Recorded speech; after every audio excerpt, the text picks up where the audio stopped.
Nothing. They generate no idea. They will tell you these ideas don't come from parliament, they come from out there. Their job is just to.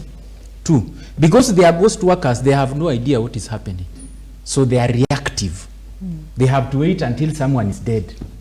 So when social media on the media reports, that's when you see them swinging around in the streets, trying to talk about how they give orders,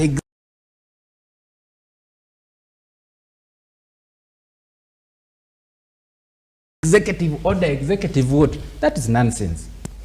It will happen and then they'll come there with their semantics. I personally, I am a strong advocate against gender-based violence. Gender-based violence for me is not about men, women.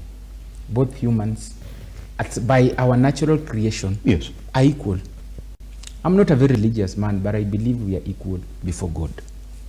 Death to a woman is as harmful to the society as death to a man. This conversation about, they have created femicide. This conversation about violence against women, let me restrict myself to that, is distorted by attention seekers like these ones. When they come out, after having failed to put in place measures to curb such things proactively from happening, they come out to start talking about how we need measures against women. I'll give you an example. I'm not justifying anything.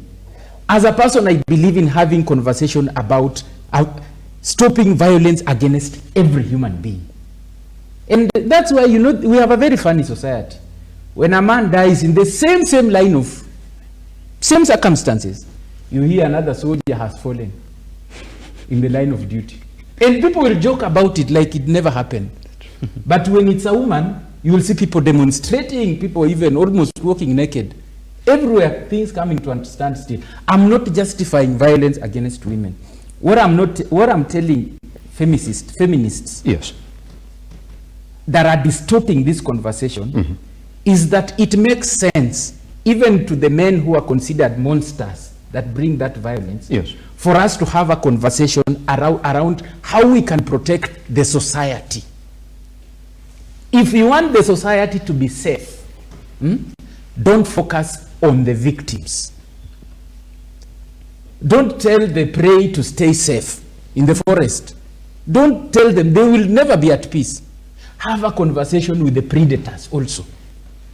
Because in the process of chasing the prey, sometimes even the predator falls in a hole and they die. Is it what now what Pastor is doing now in Parliament? What you see, what she's doing is sensationalizing a very serious matter that could have been taken care of. There's also one to weigh in on it. Yes.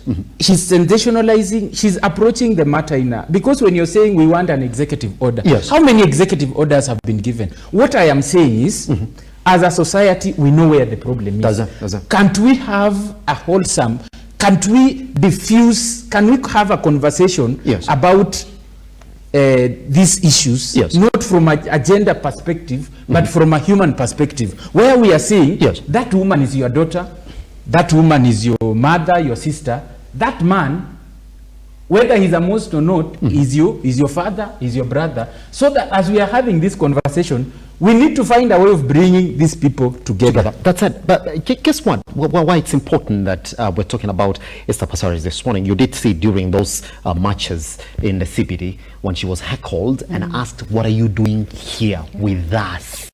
As a leader, you have access to the powers be. You can go table these motions in Parliament and come up with law or table a bill that is essentially going to protect women against death. That's why you can say a point of order, essentially, a point of concern is saying that we need to talk about this.